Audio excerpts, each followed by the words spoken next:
আমাদেরকে খেলাফা স্টেট, একজন আমির থাকবেন, খলিফা থাকবেন, শুরা থাকবে এবং ইসলামী শরীয়ত অনুযায়ী রাষ্ট্র এবং বিশ্ব চলবে, এটাই ছিল আমাদের খলিফা। ওমর রাদিয়াল্লাহু আনহু কি গণতন্ত্র দিয়ে দেশ শাসন করতেন? ধর্মনিরপেক্ষতা দিয়ে দেশ শাসন করতেন? আল্লাহ বিরোধী আইন দিয়ে দেশ শাসন করতেন?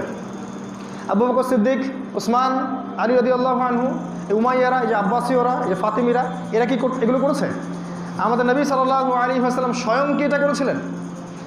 এখন দেখেন, এই জিনিসগুলো বাদ দিয়ে আমরা ফলো করছি ডেমোক্রেসি, যেখানে আল্লাহর সার্বভৌমত্ব নাই, জনগণের সার্বভৌমত্ব। আল্লাহর বিধান পরে, আগে জনগণের বিধান, তারপরে সংখ্যাগরিষ্ঠ মানুষ যেটা বলবে সেটাই সত্য, আল্লাহ যেটা বলবেন সেটা সত্য নয়। এখানে বসে আছেন 100 জন মানুষ, 90 জন মানুষ যদি বলেন সুদ হালাল, জেনা হালাল, মদের লাইসেন্স দাও, তাহলে বিল পাস দেওয়া হবে, হবে না?